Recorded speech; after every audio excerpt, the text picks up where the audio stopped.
Welcome you guys to online study group and a very good news to all of you that from today we are going to start our new video series which is NCERT book of class 10th maths. And today we are going to discuss about the very first chapter of this book which is real number. And without any further ado, let's get started. सो आज हम class 10th के first chapter के बारे में जानते हैं which is वास्तविक संख्या। और वीडियो स्टार्ट करने से पहले मैं इसके कुछ बेसिक कॉन्सेप्ट क्लियर करना चाहता हूँ। सो मे बी आपको आते होंगे, लेकिन चैप्टर स्टार्ट करने से पहले थोड़ा सा बेसिक जान लेते हैं, ठीक है। So what is natural number. So okay guys, start करते हैं। When we start counting, it comes naturally. Natural number होते ही ऐसे हैं जिसे हम बेसिकली कुछ भी चीज़ काउंट करने से पहले स्टार्ट करते हैं तो वो हमारे नेचुरली निकलने लगती है। जैसे मेरे को अपनी फिंगर्स काउंट करने हैं तो कैसे काउंट करूँगा, 1 2 3 4 5। सो नेचुरल नंबर जो होते हैं वो स्टार्ट होते हैं 1 2 3 4 एंड सो ऑन, और इसके बाद ये बढ़ते जाते हैं up to infinity. Now next discuss करते हैं whole number. What is whole number. जब हम नेचुरल नंबर में क्या ऐड कर देते हैं, जीरो भी, तो जो ये ग्रुप ऑफ नंबर है इनको हम कहते हैं होल नंबर। मतलब अगर मैं नेचुरल नंबर के ग्रुप में जीरो को भी ऐड कर दूं तो हम उस पूरे ग्रुप को क्या कहेंगे, उस पूरे ग्रुप को कहेंगे होल नंबर, ठीक है। Next, what is integer. Now integers क्या होते हैं। बेसिकली इंटीजर 3 टाइप के होते हैं। फर्स्ट है positive integers, second is zero and the third is negative integer. जो पॉजिटिव इंटीजर हैं इनमें सारे पॉजिटिव नंबर आते हैं, जैसे 1 2 3 एंड सो ऑन। ज़ीरो में खाली ज़ीरो आता है, और जो नेगेटिव इंटीजर्स हैं उनमें आते हैं -1 -2 -3 एंड सो ऑन। तो ये पूरा का पूरा जो ग्रुप होता है इसे हम कहते हैं integers. I hope it is clear to you. अब हम बात करें रेशनल नंबर की, जिसे हिंदी में हम परिमेय संख्या के नाम से भी जानते हैं। तो रेशनल नंबर क्या होता है। रेशनल, जैसे कि डेफिनेशन में लिखा है कि rational number is expressed in a ratio of 2 integers. तो रेशनल नंबर जो होते हैं वो रेशो होते हैं किन्हीं भी 2 इंटीजर्स के। इंटीजर्स के बारे में हम अभी पीछे डिस्कस कर चुके हैं, ठीक है। सो यहाँ पे एग्जांपल भी लिखे हैं, 4/3 2/3। जैसे कि हमें पता है रेशो को हम फ्रैक्शन फॉर्म में भी लिख सकते हैं ना। सो दूसरी डेफिनेशन के अकॉर्डिंग हम ये भी कह सकते हैं कि number which can be written in a form of P/Q where P and Q are integers and Q can not be equal to 0, ठीक है। और यहाँ पे कुछ एग्जांपल भी हैं, जैसे 4/3 2/3 4.9 एंड 2.666, ठीक है। ये पीछे के ये बेसिक चीज़ें हैं। I hope you get it. Now rational number के जस्ट अपोजिट होता है इरेशनल नंबर। इरेशनल नंबर को हम एक्सप्रेस नहीं कर पाते हैं रेशो के फॉर्म में, और it also can not be written in a form of P/Q। Examples हम यहाँ पे देख सकते हैं, 2.3469 डैश डैश डैश √3 √4 √5। ये सारे के सारे क्या हैं, इरेशनल नंबर हैं। अब बच्चों हम खाली एक बेसिक क्वेश्चन देखते हैं डिवीजन का, जिसमें हम क्या कर रहे हैं, 435 को डिवाइड कर रहे हैं 4 से। तो इसमें जो 435 है इसे हम कहते हैं डिविडेंड। जिस नंबर से हम डिवाइड कर रहे हैं उसे कहते हैं हम डिविज़र। तो इसमें डिविज़र क्या है, यस इसमें डिविज़र है 4। एंड डिवीजन करने के बाद जो हमारे पास क्वेश्चन आया है, यहाँ पे क्या है क्वेश्चन, 108 इज़ द क्वेश्चन। और डिवाइड करने के बाद जो हमारे पास बचता है उसे कहते हैं हम remainder. Okay, I hope it is clear to you. और जितनी भी चीज़ें हमने अभी पढ़ी हैं इसे एक तरीके से रिप्रेजेंट करने का भी तरीका है, क्योंकि जो ये डिविडेंड होता है ये इक्वल टू होता है divisor into quotient plus remainder के इक्वल। मतलब भाज्य इक्वल टू होता है भाजक गुणा भागफल प्लस शेषफल। और ये चीज़ें आपने पुरानी कक्षाओं में या पुरानी क्लासेस में पढ़े होंगे, ठीक है। और अभी हम डिस्कस करेंगे यूक्लिड डिवीजन लेमा के बारे में। तो इसमें लेमा और एल्गोरिथम क्या है इस चीज़ के बारे में भी जान लेते हैं। यहाँ पे लिखी है जैसे definition, a lemma is a proven statement used for proving another statement. मतलब कोई एक ऐसी स्टेटमेंट जो कि पहले ही प्रूफ करी गई हो और उस स्टेटमेंट के थ्रू हम किसी दूसरी स्टेटमेंट को प्रूफ करें तो उसे कहते हैं हम लीमा या फिर प्रमेय का। ठीक है। एल्गोरिथम क्या होता है? एल्गोरिथम आपने बहुत बारी सुना होगा ये एल्गोरिथम वर्ड।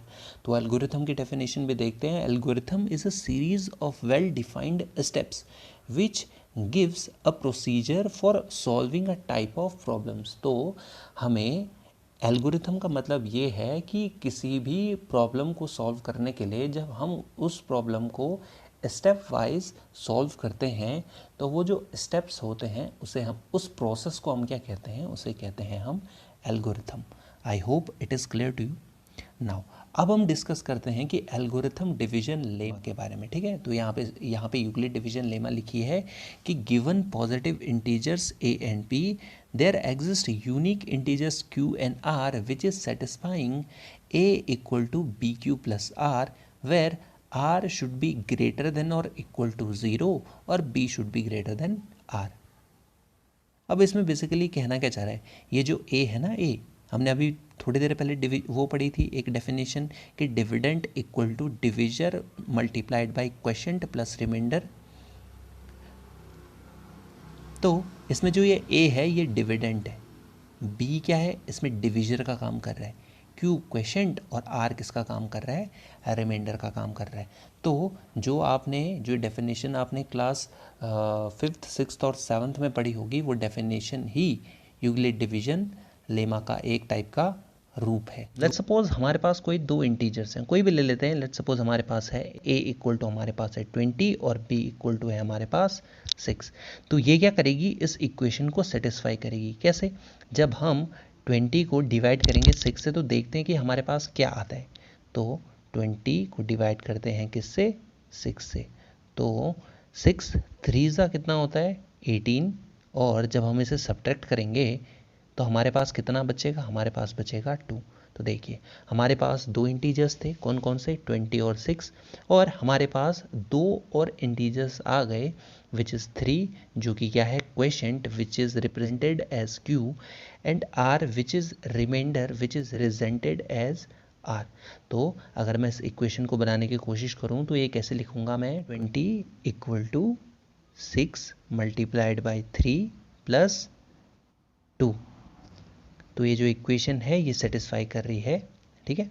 अब यूक्लिड डिवीजन लीमा का यूज़ कैसे कैसे होता है, अभी इस चीज़ के बारे में भी क्या करते हैं हम डिस्कस करते हैं। ठीक है बच्चों, अब स्टेटमेंट तो हमने देख ली, लेकिन अब इसे अप्लाई कैसे करेंगे किसी भी क्वेश्चंस पे। तो अब ये चीज़ देखते हैं कि यूक्लिड डिवीजन का जो एप्लीकेशन है वो हम कैसे करेंगे। ठीक है। तो यूक्लिड डिवीजन लेमा के जो एल्गोरिथम है, मतलब यूक्लिड डिवीजन लेमा किस तरीके से लगाई जाती है उसके कुछ स्टेप हैं जिसे हमें फॉलो करने हैं। आप यहाँ पे स्टेप देख सकते हैं। हम डायरेक्ट अप्लाई करते हैं क्वेश्चंस पे, जिससे कि आप एग्जाम्पल के थ्रू आप उस चीज़ को समझ सकेंगे। ठीक है। यहाँ पे बच्चों हमारे पास क्वेश्चन है, find the HCF of 455 and 42 by Euclid division lemma.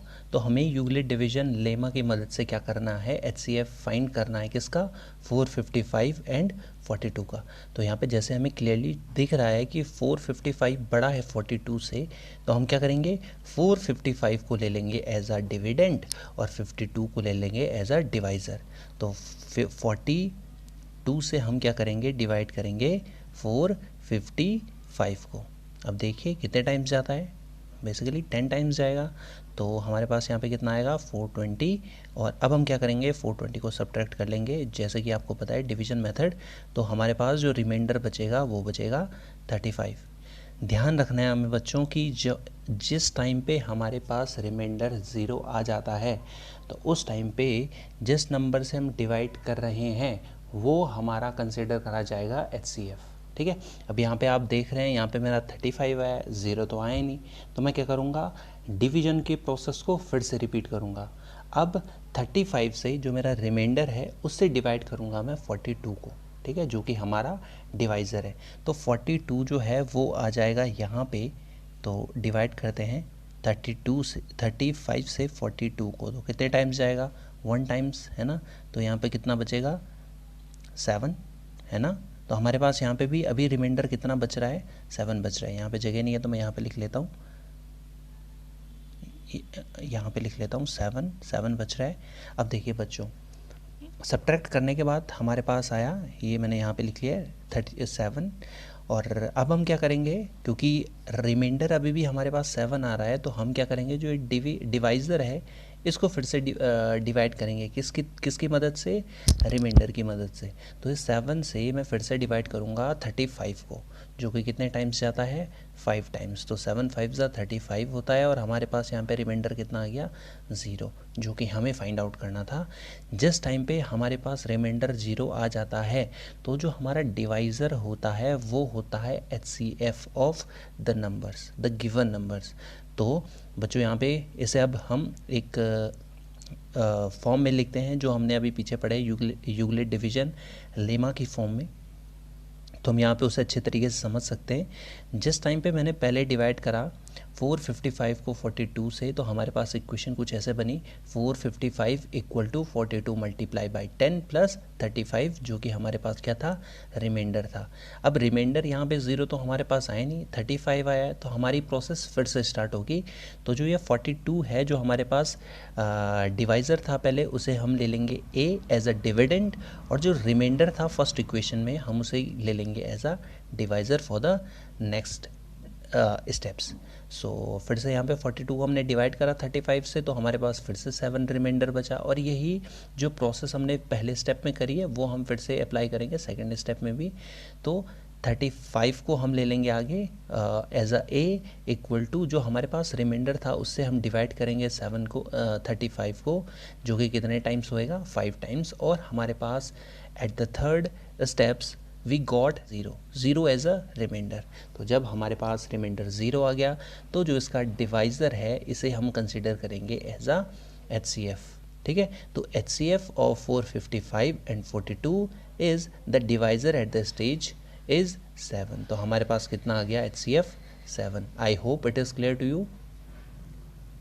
Now, next question is for you. Find the HCF of 420 and 130 by Euclid division lemma. I hope guys you like my videos, and if you like this video, then hit the like button, and if you didn't subscribe my YouTube channel, then subscribe it and click the bell and become a part of my YouTube family. And God bless you all.